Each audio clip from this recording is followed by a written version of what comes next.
Bismillahirrahmanirrahim. Assalamualaikum warahmatullahi wabarakatuh.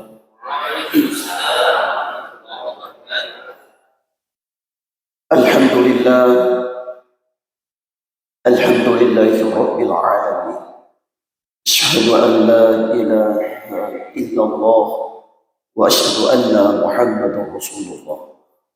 Allahumma salli wa sallim ala Rasulillah Muhammad sallallahu alaihi wa alihi wasallam wa ala alihi wa ashabihi ajma'in, amma ba'd.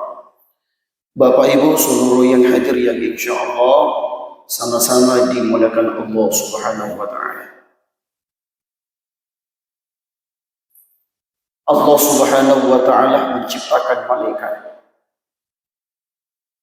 Dan tugas malaikat adalah senantiasa memuji kebesaran Allah, subhanallah, walhamdulillah, wala ilaha illallah, Allahu akbar. Malaikat itu sami'na wa ata'na. Malaikat itu senantiasa mendengarkan dan taat kepada Allah, dan malaikat itu tidak pernah berdosa kepada Allah. Tetapi saudaraku yang dimuliakan Allah, malaikat itu tubuhnya gemetar. Malaikat itu persendihannya gemetaran di hadapan Allah. Lalu malaikat berkata kepada Allah, "Ya Rabb, ampunkan kami. Saya belum sempurna mengabdi kepadamu, ya Allah." Ketika datang hari kiamat, maka seluruh malaikat mengangkat kepalanya lalu memuji kebesaran Allah, subhanallah, subhanallah, subhanallah. Lalu kembali berkata, "Maafkan aku ya Allah, maafkan kami ya Allah, belum sempurna pengabdian ini kepadamu ya Rabb." Malaikat yang tidak pernah ada dosa di hadapan Allah, yang senantiasa sujud dan memang kerjanya cuma sujud kepada Allah, meminta ampun kepada Allah, khawatir pengabdiannya kepada Allah belum sempurna. Lalu bagaimana dengan kita manusia? Pernahkah tubuh kita gemetar di hadapan Allah? Pernahkah kita meneteskan air mata karena takut kepada Allah? Takut menyalahi akan perintah Allah? Bagaimana solat subuh kita? Pada saat kita takbir Allahu Akbar, terkadang pikiran kita di luar. Pernahkah kita gemetaran tubuh ini pada saat kita takbir Allahu Akbar lalu kemudian pikiran kita di luar? Allahu Akbar yang diingat adalah motor, berarti motor tadi yang besar. Allahu Akbar lalu kemudian diingat adalah mobil, yang diingat adalah uang, berarti uang dan mobil itu besar daripada Allah. Pernahkah kita gemetar? Saudaraku yang dimuliakan Allah Subhanahu wa taala, maka Allah ingatkan dalam Al-Qur'an, yakhafuna rabbahum min fawqihim wa yaf'aluna ma yu'marun. Mereka takut kepada Allah. Maka kita manusia harus takut kepada Allah. Takut kalau sholat subuh kita kesiangan. Takut kita kepada Allah kalau lidah ini masih suka mencari keburukan orang. Maka seorang ulama yang bernama Abu Laits pernah berkata, ciri-ciri orang takut kepada Allah. Pertama, ini cirinya, khusus ibu-ibu di belakang. Ciri-ciri orang takut kepada Allah, kata ulama kita, yang pertama adalah lidahnya. Kenapa lidahnya? Lidahnya tidak sibuk mencari keburukan orang.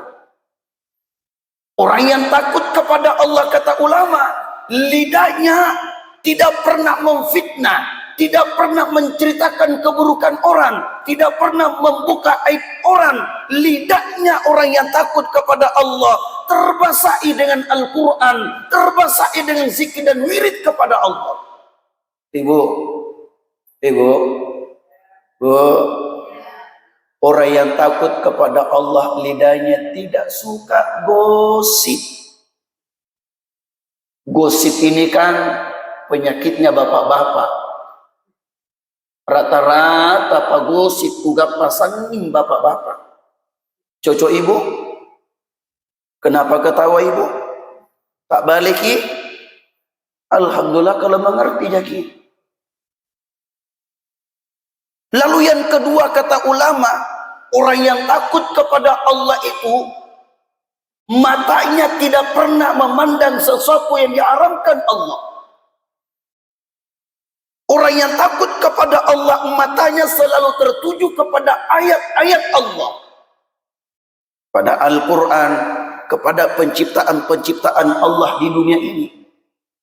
Maka baginda Rasul ingatkan Bapak Ibu yang dimulakan Allah, kalau mata ini selalu memandang yang haram, maka kelak mata itu akan dipenuhi dengan api neraka. Maka sering saya sampaikan sama jamaah, Pak, tolong Pak sampaikan titip pesan kepada anak perempuannya Bapak Ibu. Sering saya sampaikan kepada jamaah, tolong laki-laki dan perempuan kerja sama saya kudu baik-baik. Kalian para perempuan khususnya yang masih cewek, keluar rumah pakai pakaian yang paling cantik, yang indah, menutup aurat. Kita laki-laki keluar rumah jaga pandangan mata, tundukkan pandangan. Walaupun kita laki-laki, walaupun kita ustadz muda di Ribas, sudah jaga pandangan mata, tapi kalian cewek, kalian perempuan keluar rumah tidak menutup aurat, habis pala subuhnya kau dan ustadz Ribas. Habis. Saya kasih satu contoh, Pak. Berangkat majelis taklim, tepatnya di Jalan Mapo Odang. Saya lewati, saya kan di Taim Pak tinggalnya, Taim Palangga. Saya lewati Malengkiri, masuk Alauddin, masuk Andi Tondro sempit jalan, satu arah macet. Oh, gara-gara macet Pak, lah busuk mantongi pahalaku. Habis pahala. Bagaimana tidak habis pahala ibu bapak? Macet, tiba-tiba ada motor metik Mio baku bonceng. Yang jadi masalah ini yang dibonceng gemuk-gemuk sedikit orangna, putih bersih, pakaian tenan nanggana. Bukan saya menestaskan nerata oton niya. Mau kututup mataku di atas motor Pak, di atas mobil, takut laka lantas. Mau menoleh ke kanan pegang setir mobil, khawatirnya ini leher tidak bisa lagi kembali. Mau dia apa? Sifatnya darurat. Dalam keadaan terpaksa di kandang paksa. Ya terpaksa. Dia lihat imami sedikit. Auzubillah. Maka ibu bapak orang takut kepada Allah, matanya selalu memandang yang dihalalkan Allah. Lalu yang ketiga, orang yang takut kepada Allah itu perutnya terjaga dari makanan minuman yang haram. Maka ada satu sahabat ibu bapak, sahabat ini miskin sekali kodong, sangat miskin dah ini sahabat. Kebetulan ibu bapak ada tetangganya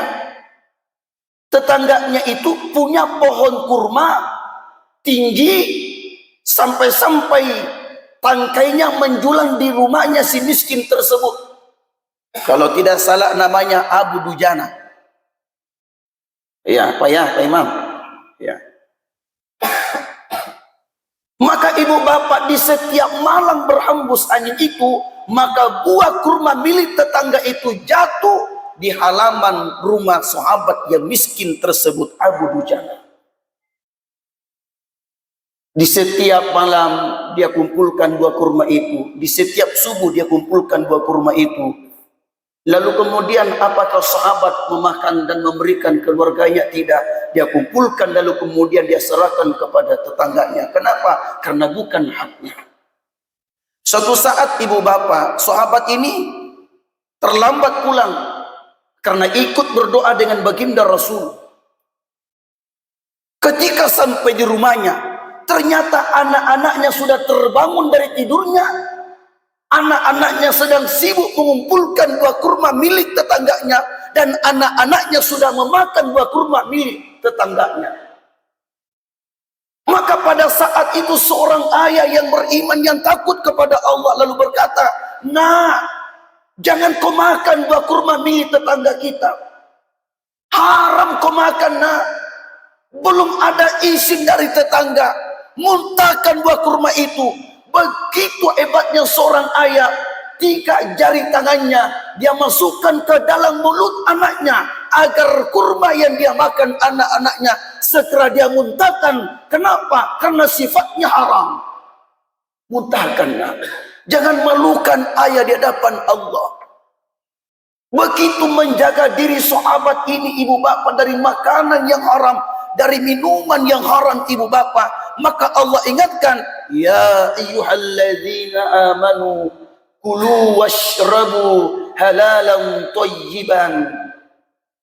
Wahai orang-orang beriman, makan minum dari yang halal lagi baik. Wala tattabi'u khutuwatis syaitan, dan jangan pernah ikuti langkah-langkah syaitan. Bapak ibu saudara-saudariku yang insya Allah dimulakan Allah.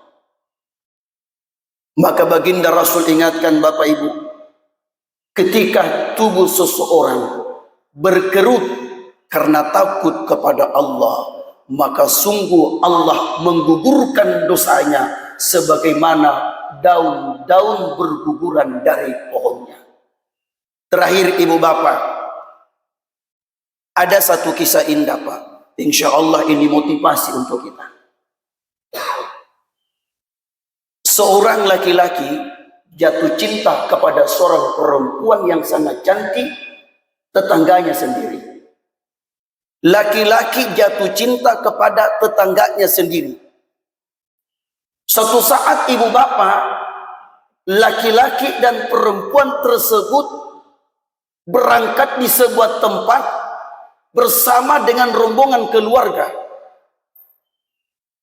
Dalam perjalanan ibu bapak, seluruh rombongan termasuk perempuan dan laki-laki tersebut istirahat, dan seluruh rombongan kecapean dan tertidur. Pada saat seluruh rombongan sudah tertidur Pak, kata laki-laki, nah, ini kesempatanku, kesempatan ini. Lalu laki-laki tersebut mendekati perempuan, lalu mengutarakan isi hatinya kepada perempuan yang dia cintainya. Lalu kemudian si perempuan itu bertanya, coba cek dulu rombongan, coba lihat dulu keluarga, apakah seluruh rombongan sudah tertidur? Begitu senangnya mendengarkan pertanyaan seorang perempuan yang dicintainya, apakah seluruh rombongan sudah tertidur? Coba lihat dulu. Begitu semangatnya ini laki-laki Pak, dia cek satu-satu. Selesai. Lalu apa kata laki-laki? Sudah tidur semua. Tinrong asen nih, sudah tidur nyenyak. Kemudian ibu bapak, ada satu pertanyaan ibu bapak, pertanyaan seorang perempuan tersebut kepada laki-laki yang membuat laki-laki itu menangis di hadapan perempuan. Semuanya sudah tidur, sudah. Lalu sang perempuan bertanya, lalu bagaimana pendapatmu dengan Allah? Apakah Allah mengantuk dan tertidur saat ini? Mendengarkan pertanyaan ini, seorang laki-laki yang jatuh cinta kepada perempuan tersebut tiba-tiba berkata, Allah tidak pernah mengantuk dan tertidur. Lalu kemudian sang laki-laki ini segera meninggalkan perempuan itu, lalu pulang ke rumahnya, lalu kemudian bertobat kepada Allah. Gemetaran tubuhnya, bertobat kepada Allah, meneteskan air matanya. Allah sang pengawas kita. Maka saudara-saudariku yang dimulakan Allah, hidup singkat ini mari kita manfaatkan. Jangan pernah sia-siakan hidup ini. Hidup ini cuma satu kali, Pak. Ketika kita manusia sudah mati, demi Allah tidak mungkin kembali hidup ke dunia. Maka kelak di alam akhirat, ibu bapak, banyak orang menyesal. Lalu mereka berkata, Rabbana abasarna wa sami'na farji'na na'mal solihan inna muqinun. Ya Rabb, ya Tuhanku Allah, hari ini aku telah melihat, menyaksikan. Hari ini pula aku telah mendengarkan, ya Allah. Farji'na na'mal solihan. Ya Rabb, kembalikan aku ke dunia hanya untuk melakukan solat.